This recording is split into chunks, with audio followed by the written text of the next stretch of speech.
Hola a todos, mi nombre es Alejandra Pérez, yo soy embajadora para Alumno SB en Los Ángeles, California, egresada de Ingeniería Química de la USB. El día de hoy estaremos conversando por unos minutos con Joaquín Delgado como parte de nuestra serie Conversando con USBistas. Este es nuestro episodio número 27 y esta grabación va a quedar grabada en nuestro canal de YouTube, así como también van a poder encontrarlo como podcast en Spotify y Google Podcast. Joaquín, muchas gracias por estar aquí con nosotros. Gracias a ustedes.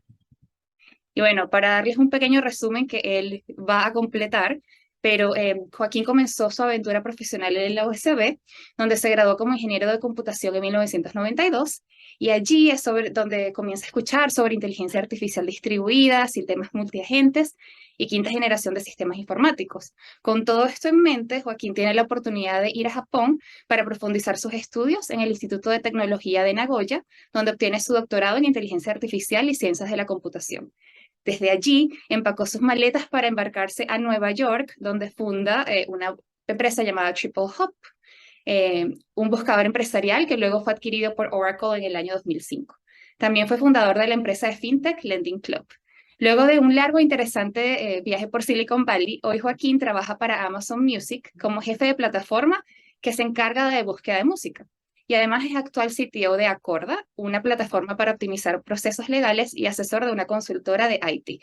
En fin, es muy interesante cómo hemos visto en su carrera aplicado inteligencia artificial y machine learning a tantas industrias diferentes, desde fintech hasta entretenimiento, desde startups hasta compañías establecidas. Es un placer tenerte en este espacio. Gracias de nuevo por aceptar la invitación y espero que este resumen haya sido honor a toda tu experiencia, pero para que tú nos des un poquito más de color entre esta experiencia y cómo ha sido y cómo te has sentido. ¿Alguna vez te imaginaste que ibas a estar trabajando en entretenimiento? Cuéntanos un poquito de este viaje y cómo te has sentido. Wow, bueno, muchas gracias ante todo. Sí, creo que ha sido un viaje a través de muchos países y muchas experiencias, muchos tipos de compañías. Am, bueno, quizás voy a empezar con la Simón. Cuando me gradué, estudié en Valencia en un liceo público llamado Pedro Gual y me gustaba los números, las matemáticas y las máquinas. Y empecé a tener acceso a una computadora en el trabajo de mi papá. Y me encantó la versatilidad de las computadoras, lo que se podía hacer, a pesar de que en aquel entonces solamente tenían 256K de memoria en un disco floppy disk.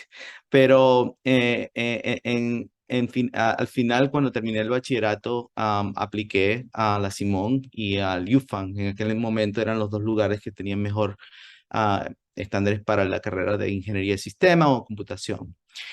Salí en la Simón Bolívar y bueno, al principio, como sabrás, en el básico no se sabe si vas a quedar en la carrera o no. Tuve la oportunidad de presentar también los exámenes de inglés. Yo viví cuando pequeño en los Estados Unidos, así que tenía el inglés ya cubierto y bueno, salí bien el primer año y me enfrasqué en la carrera. No sin dificultades, al principio fue un shock porque eh, sabes que uno, por lo menos a mí, se me dificultó los estudios en bachillerato, pero la primera vez que me enfrenté a una realidad cruda en términos de los estudios fue en la Simón y tuve que echarle pichón, ¿no?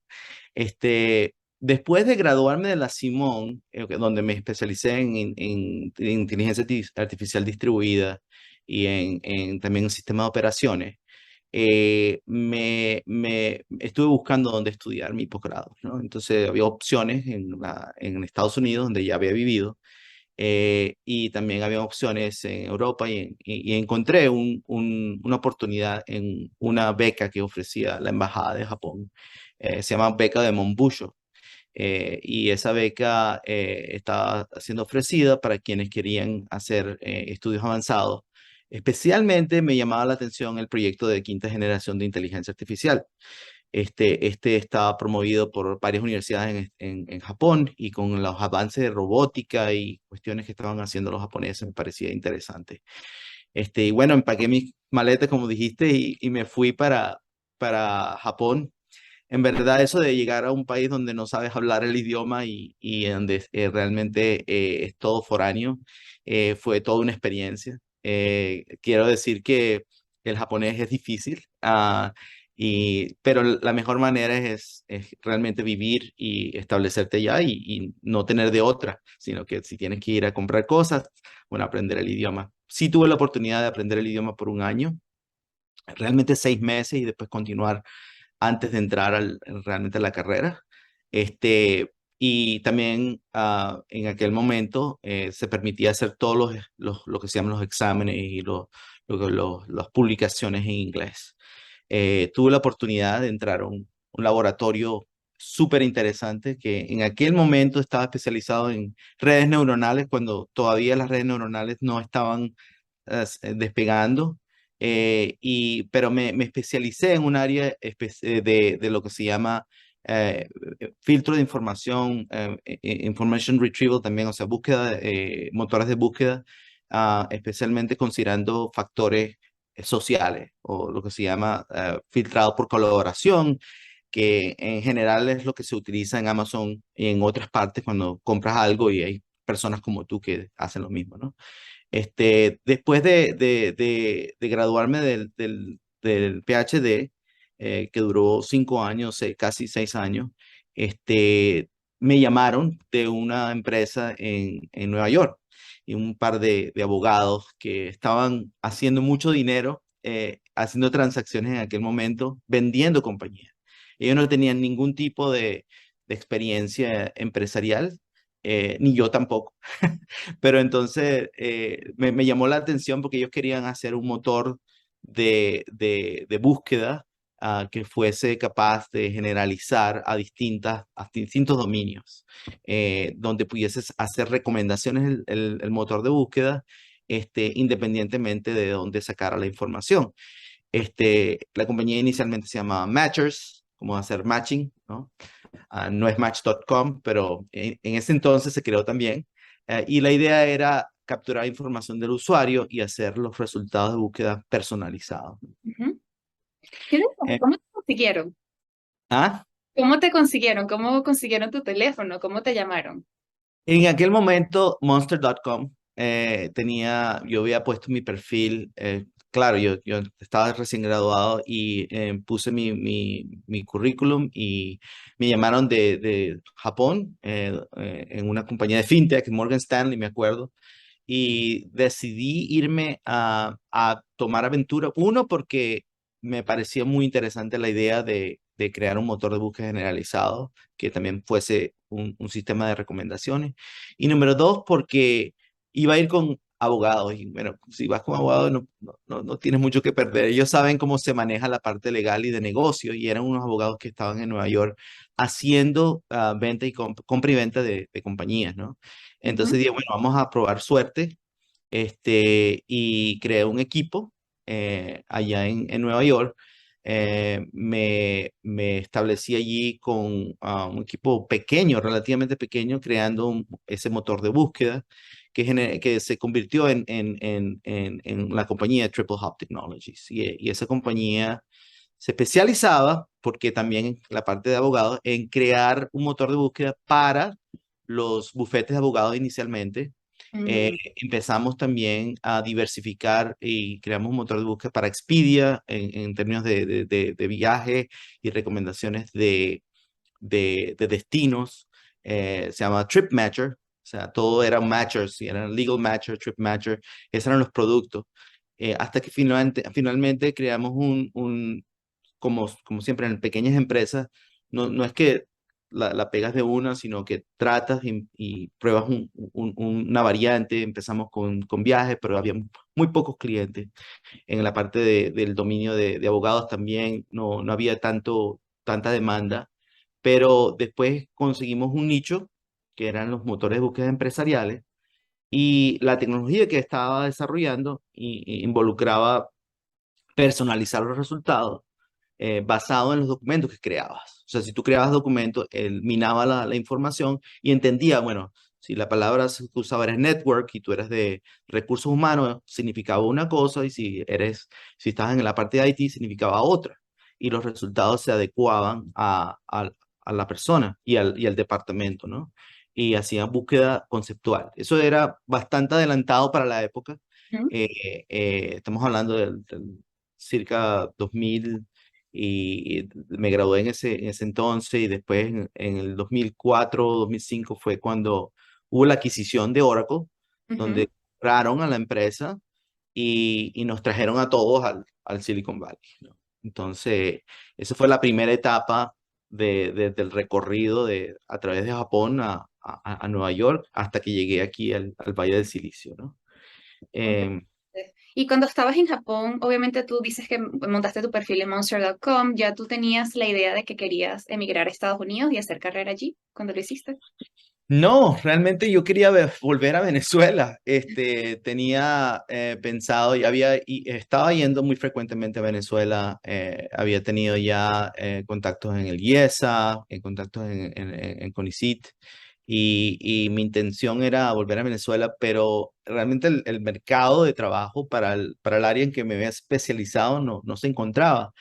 Después tuve que decidir entre Japón, donde me estaban ofreciendo un trabajo interesante, pero era la banca. Entonces, en aquel momento no estaba las condiciones adecuadas de fintech para la internet no estaba tan difundida y no había tiempo de hacer eso. Y entonces decidí por ser CTO de una empresa donde tuve que aprender de cero a la parte empresarial porque no tenía ningún mentor excepto estos dos abogados que realmente lo hicieron muy bien. Ellos que después fundaron otras empresas y son muy exitosos también.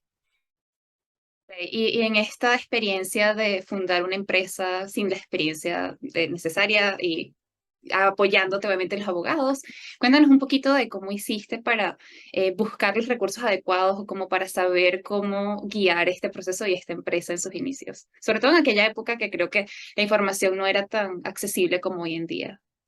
Claro.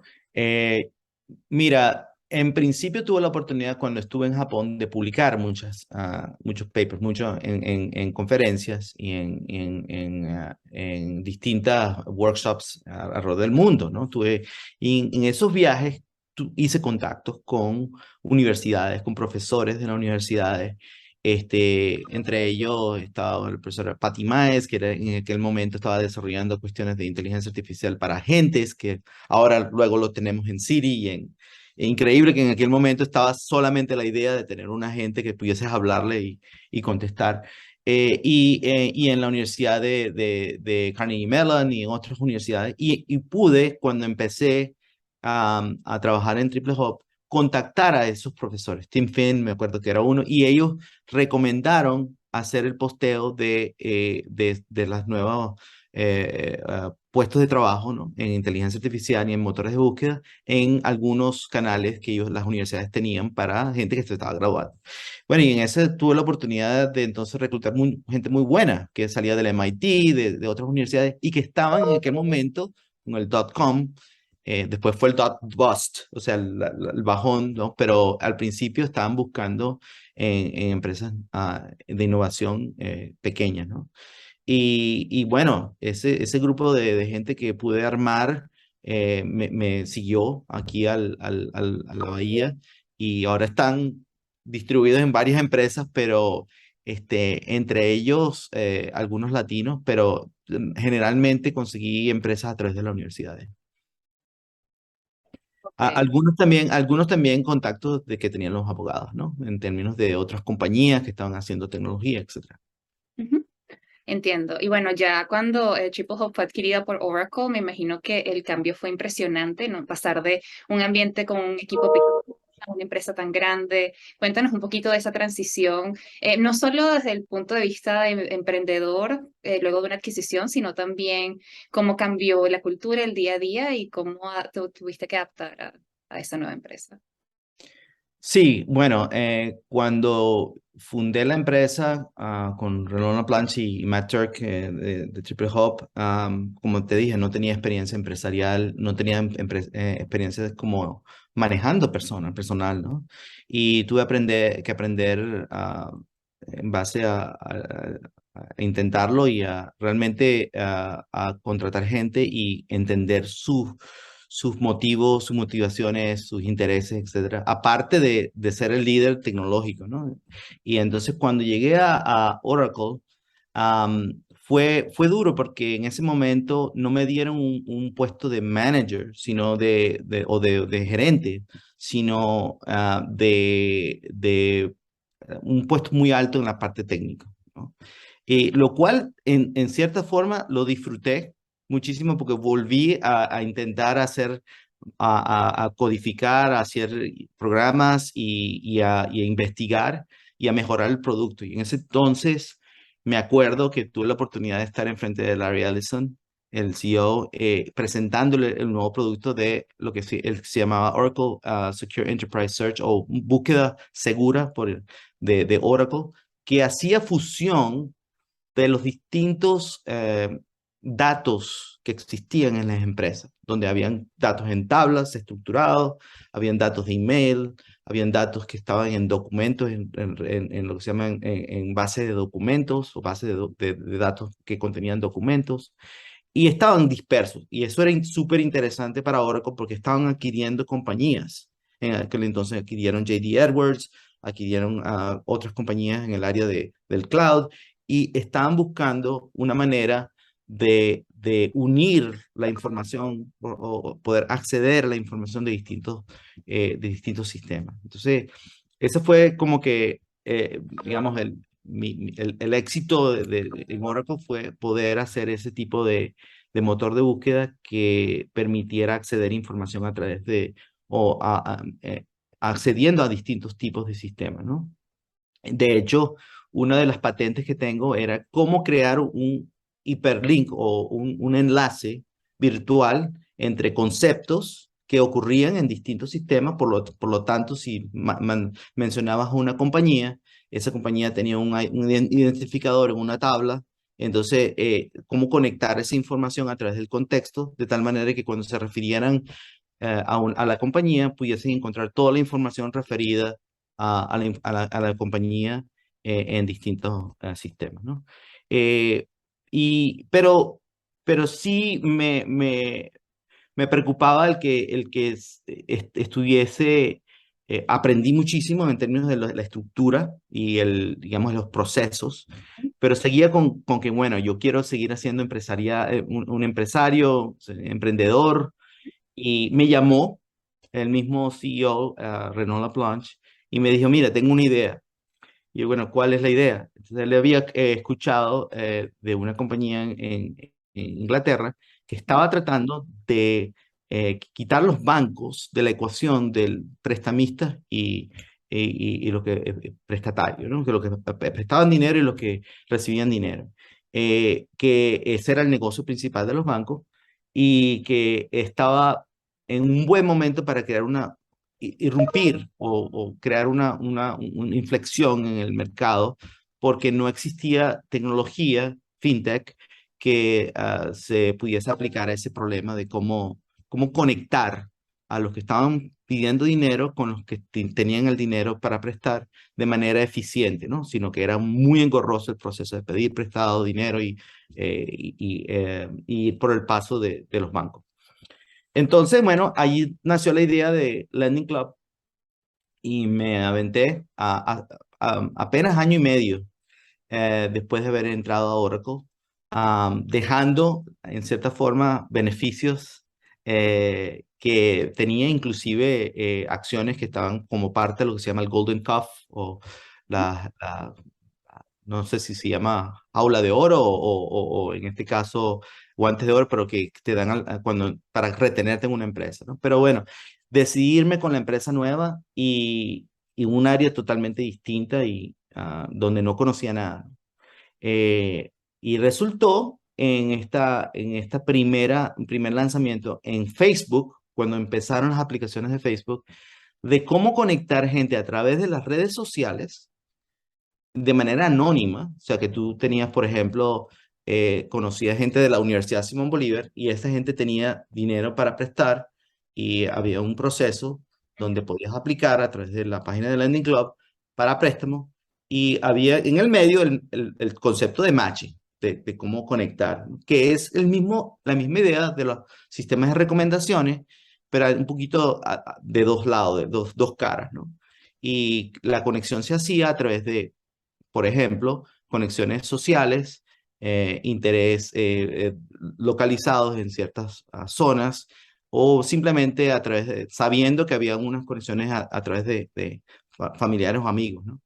Pero el dinero pasaba a través de un banco que hacíamos de temporal y pudimos crear esa aplicación y se creó una nueva industria, que es la industria de peer-to-peer lending, ¿no? Que donde efectivamente había una plataforma que hacía el matching conectaba los prestatarios con los que prestaban dinero, con los que recibían el dinero y generaba portfolios de inversión Ujú, que resultaban muy buenos para los dos lados. Bajos intereses, eran préstamos fijos, no ujú. eran como tarjeta de crédito. Entonces la idea era, la gente que tenía deudas en tarjeta de crédito podía pedir prestado a través del Lending Club para pagar cuotas fijas a un interés muy bajo porque no había toda la infraestructura de los bancos ni nada de eso, ¿no?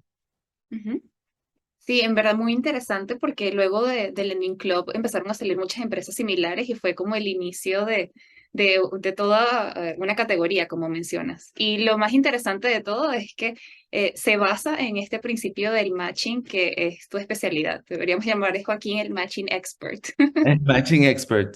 Sí, y en cierta forma, en la parte de préstamos le tienes que agregar con restricciones adicionales. Por ejemplo, la cantidad que iba a ser prestada debía de ser distribuida entre muchos prestamistas para evitar concentración y evitar riesgo. En cierta forma, si alguien pedía prestado, digamos, una cantidad de $100, entonces no es que una persona le prestaba a una persona, sino que esos $100 los dividíamos en partes muy pequeñas que aparecían como préstamos parciales en los portfolios de distintas personas. Entonces eso implicaba conocer de diversificación, de riesgo, minimización de riesgo, combinado con la parte del matching y hacer, por ejemplo, que se llenaran rápidamente los préstamos que necesitaban salir del sistema, ¿no? Porque hay gente que estaba pidiendo prestado que solamente le agregábamos porciones y teníamos que llenarlo para poder emitir el préstamo, ¿no?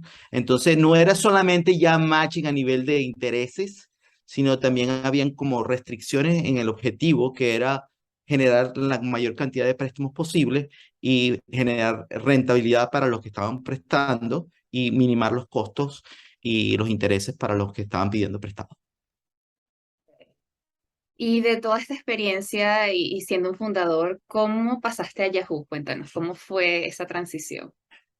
Bueno, las economías en el mundo siempre son cíclicas. Ahorita estamos pasando por un ciclo bajo, ¿no? Y en aquel momento hubo el bajón del sistema financiero. Ujú, No sé si te acuerdas el primer golpe que lo generaron los préstamos a nivel de mortgage, de hipoteca, ¿no? De casas, ¿no?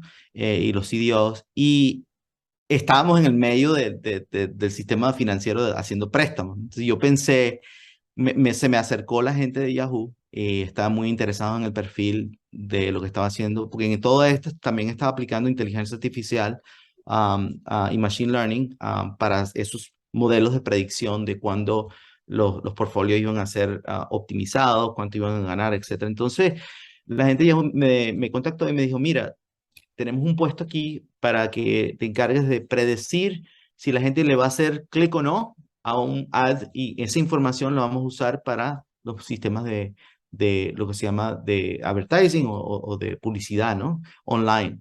Y en ese entonces habían adquirido una compañía llamada RMX que era un reto nuevo. Era como estar en un startup porque era una compañía que recién había sido adquirida, donde el CTO se había ido y Yahoo me estaba ofreciendo el puesto.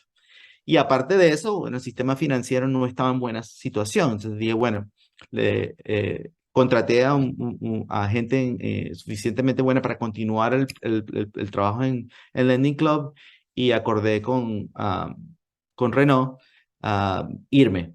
Bueno, ujú. en todo caso, hay un cuento allí en Lending Club que no tendré tiempo para contar, donde hubo ciertos percances también a nivel personal con ciertos actores dentro de la compañía, típico de fundadores y problemas que hay en las empresas cuando están creciendo de manera exitosa, ¿no?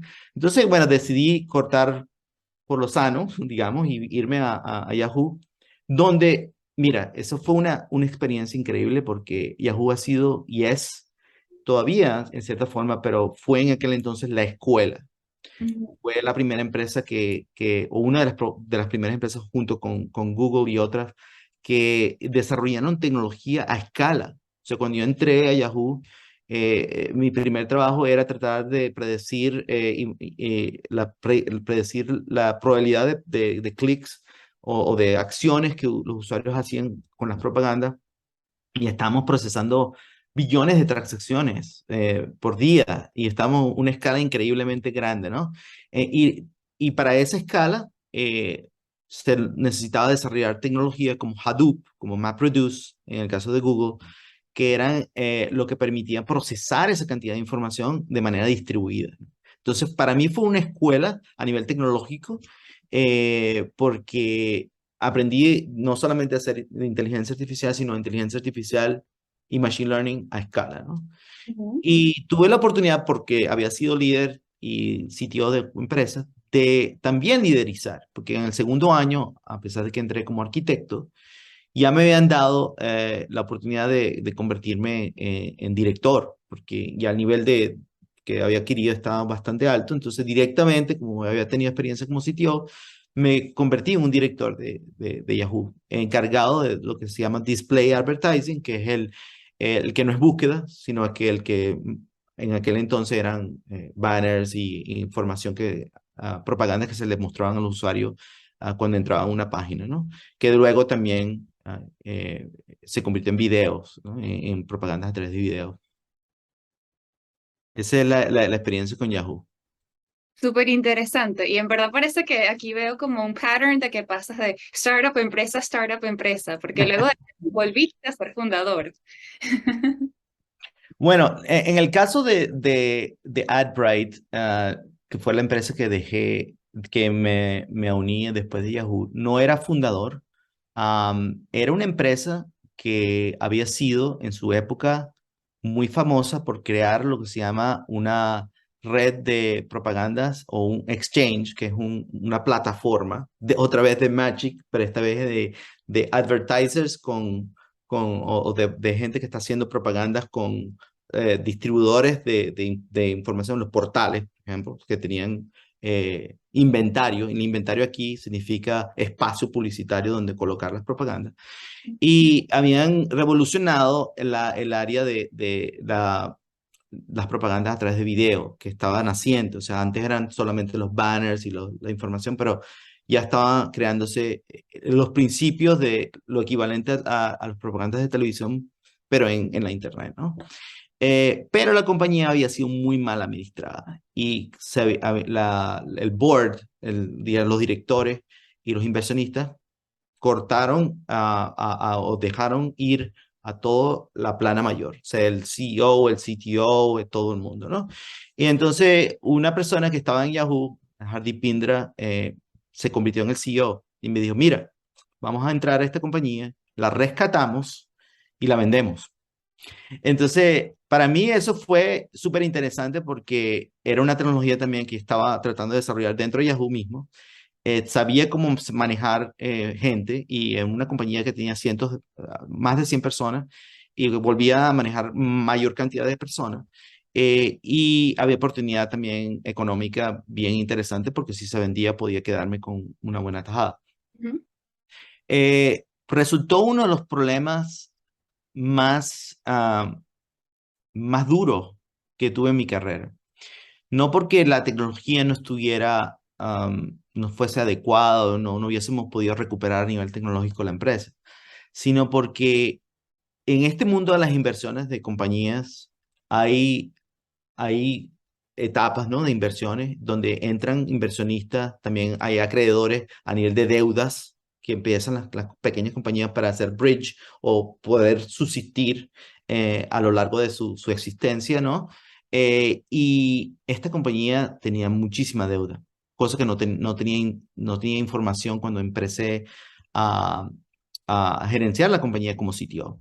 Entonces, cuando logramos convertir la compañía a nivel tecnológico en un momento dado para venderla, que estaba justo apropiado el momento, me di cuenta que a través de lo que se llama la investigación o los due diligence que hacen los inversionistas, los VCs, en las compañías, perdón por el Spanglish, ellos realmente eh, averiguan, ¿no? Todo lo que son los números, quiénes son los acreedores, cuánta deuda tiene la compañía, y tuvimos a punto de venderla por muchísimo dinero, pero no se logró vender porque al final encontraban alguna cosa que estaba, ah, que no era apropiada, digamos, o no cuadraba con los objetivos de compra, ¿no? Ujú, Entonces, allí fue la primera vez donde armé el equipo técnico y les dije, muchachos, aquí esto no se va a ir, no vamos a ir a ningún lado, entonces tenemos que hacer algo distinto. Entonces le dije al CEO, mira, la empresa eventualmente va a cerrar, yo lo que voy a hacer es salvar el equipo y ujú, conseguir una casa. Y eso fue lo que hice. Agarré el equipo y empecé a mercadearlo y logramos encontrar una casa en Intel. Ese ujú, fue el proyecto de Intel Media. ¿Por qué? Bueno, uno, porque en aquel momento ya no solamente me seguía gente, ¿no? De compañía a compañía, sino que ya había contratado gente que son mis amigos de ahora muy, muy cercanos, que eran venezolanos, otros de otras nacionalidades, y realmente me sentía obligado a que, mira, los traje a la empresa esta de startup y iba a fallar, ¿no? Entonces logramos vender lo que se llama aquí en Estados Unidos un acqui-hire o una adquisición del personal a Intel. Y en Intel desarrollamos el sistema de propaganda de video que se volvió finalmente a través de la adquisición, es un cuento más largo de Intel Media a Verizon y fue el que finalmente ahorita todavía creo que sigue proporcionando propaganda a lo que es el Internet perdón, televisión por Internet que ofrece Fios, que es Verizon. Pero ese es el cuento que inicialmente fue una compañía pequeña haciendo propaganda por televisión para Internet. Luego, cuando entré a Verizon, me encargué del motor de búsqueda de entretenimiento y esa fue la primera vez que entendí, no solamente para hacer propaganda, pero puedo usar mis conocimientos también para ayudar a la gente a conseguir videos. Y en el caso de Verizon era muy interesante porque habían videos personales, habían videos de televisión y habían también videos como Netflix, ¿no? En cierta forma por capítulos o películas, ¿no? Entonces había una diversidad de cosas que había que buscar. Y la primera vez también que tuve un motor de búsqueda que necesitaba voz, donde la persona decía, quiero encontrar tal cosa y se necesitaba responder adecuadamente. ya, wow, en verdad me encanta todo este recorrido, toda esta montaña rusa que me explicas, todas estas diferentes empresas. Y lo que más admiro de todo lo que me cuentas es cómo nunca tuviste miedo de ir a ese siguiente challenge y aunque quizás no sentías saber completamente cómo hacer ese siguiente paso, apoyarte en las personas que ya conocías, tratar de pedir ayuda, de no quedarte atrás y de seguir avanzando y de siempre mantener el equipo junto y tratar de ver cómo podías tener un win-win o ayudar a un equipo que ya te ayudó a ti, también ayudarlos a ellos de vuelta en conseguir esa próxima oportunidad. Y de verdad que te felicito, están viendo atrás de tu carrera, cuando ves todos esos nombres y todos esos logros, me imagino que te debes sentir muy orgulloso y puede ser inspiración para muchos venezolanos o otros USBistas que quieran ser emprendedores, que quieran tener una carrera en grandes empresas. Y bueno, y si nos cuentas, ¿cómo te preparó la Simón para todo esto que has vivido? Bueno, la Simón yo creo que prepara a la gente a no tenerle miedo a esos challenges, como decías, ¿no? A enfrentar, en cada trimestre uno enfrentaba eh, nuevos retos, ¿no? A nivel académico, pero muchas veces esos retos no solamente eran a nivel intelectual, sino de endurance, de fatiga, ¿no? De tener que darle y quedarte noches trabajando para poder lograr tus objetivos, ¿no? Y como era tan cambiante, ¿no? Cada trimestre las cosas cambiaban, cada vez, por ejemplo, en computación, nos decían bueno, no era aprender un idioma, sino aprender la filosofía detrás de los idiomas de programación funcional, programación o por objeto lógica, etcétera, que era, era para mí natural cuando entraba en estas empresas, pues simplemente ver, bueno, qué es lo que hay, cómo le entro y cómo aplico lo que sé para resolver los problemas que tiene el cliente. Y en ese caso, y lo he entendido más en Amazon, realmente siempre fue dos objetivos, ¿no? Uno, cómo crear algo innovador que satisfaciera los objetivos de negocio y de los customers, los clientes finales, ¿no? Y número dos, la gente que yo manejaba. Y eso no te lo enseña la Simón como tal, excepto que inclusive cuando uno hace proyectos en la Simón, ¿verdad? Lo hacías en grupo. Por ponernos a mí me tocó hacerlo en grupo. Y allí fue la primera vez donde tú hacías lo imposible porque el grupo le fuera bien, ¿no? Igualmente entonces ocurrió cuando empezaba yo a contar con gente que trabajara para mí, que yo le debía a ese grupo el beneficio de continuar cosechando, ¿no? Eso creo que es mi mayor felicidad ahorita en términos de profesionales, que veo que personas que estuvieron conmigo ahora son directores en Apple, directores o managers en Netflix o en otras compañías, muchos de ellos venezolanos, por cierto. Siempre tuve fe en contratar gente venezolana, no solamente de la Simón, ahorita tengo a muchachos de la Carabobo, pero siempre fue muy exitoso el traer digamos, ese grupo cohesivo de gente que pensaba eh, eh, similar para lograr los objetivos. Entonces, eso te lo enseña la Simón de muchas maneras, pero creo que el enfrentar los retos y los cambios es algo que viene intrínseco en la manera como te enseña la Simón. Me encanta, me encanta. ¿Y qué enseñanza o recomendación tienes para dar y jóvenes que están estudiando ahora en la Simón o son egresados y quieren emigrar y cumplir sus sueños? ¿Cuál es tu recomendación o advice? No tenerle miedo. Ser empresario o emprendedor no es fácil. O sea, yo estoy sesgado en cierta forma porque tuve la oportunidad, inclusive en el momento más bajo de mi carrera, que fue de AdBright, cerrar la compañía, tuve la oportunidad de tener un éxito, una salida provechosa que la gente que trabajó conmigo pudo beneficiarse, ¿no?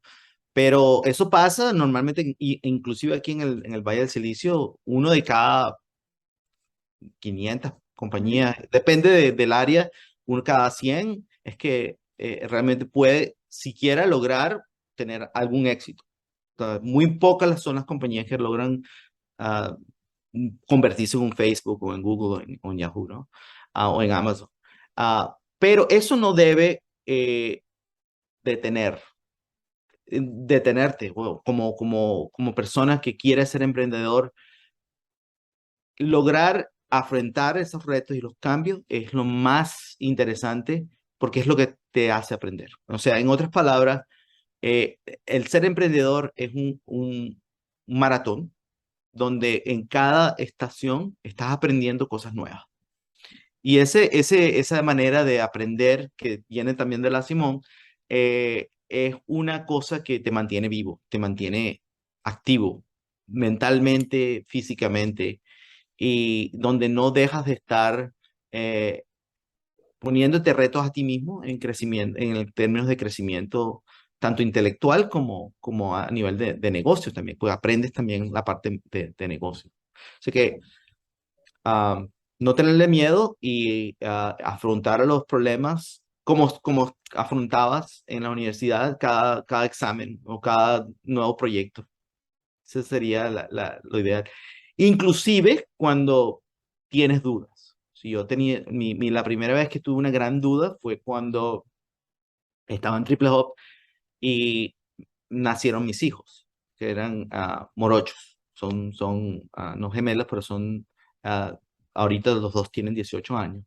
Pero en aquel momento imagínate, pasaba de una compañía pequeña que ya había sido forzosa, entré a Oracle y tenía que tomar la decisión de irme a otra empresa pequeña con dos niños pequeños. Y dije, bueno, ya estoy estable en Oracle. Cualquier persona hubiese dicho, bueno, me quedo aquí y hacer carrera. Pero yo dije, no, voy a cambiar, voy a afrontarme a nuevos retos, aunque no conozca el dominio, para poder ser más exitoso, ¿no? O por lo menos tener algún legado de cosas que hice en el área.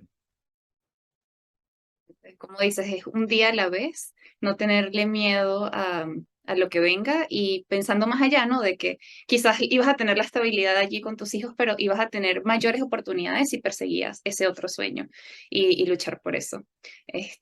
Me encanta. Y bueno, y todo lo que dices resuena conmigo personalmente también, porque yo soy fundadora de mi propio startup en este momento, entonces todo lo que me dices es inspiración personal para mí también, no solo para todos los demás que te están escuchando. Y bueno, para terminar la entrevista, solo quería hacerte 4 preguntas de respuesta rápida sobre la Simón. Entonces, primero, un profesor que recuerdes con mucho cariño. Soltán, Ok. Una materia favorita.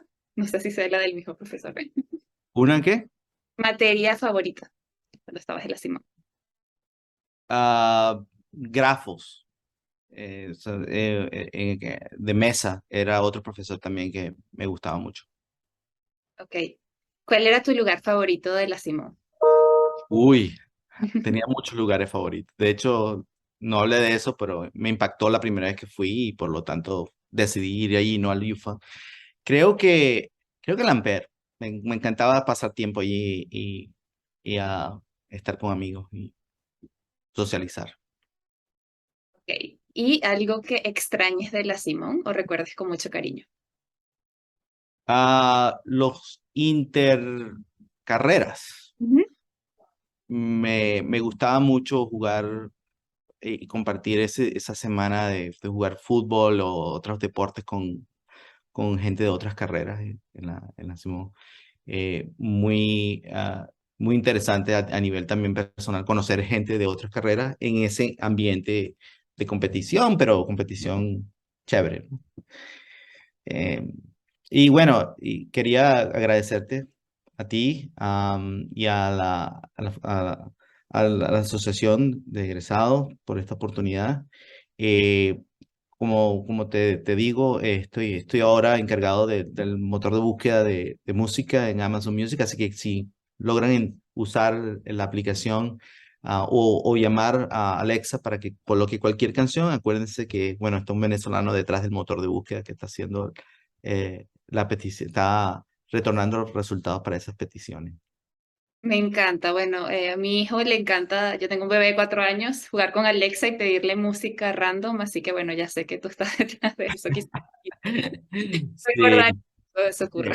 una de las canciones más sonadas es Baby Shark, así que Ah, sí, los niños utilizan mucho el Alexa, lo cual presenta un challenge a nivel de personalización cuando lo use después un adulto, pero es interesante. bueno, si quieres un fun fact, la primera vez que escuché esta canción fue a través de Gabriel Golxer, el fundador del UMSB.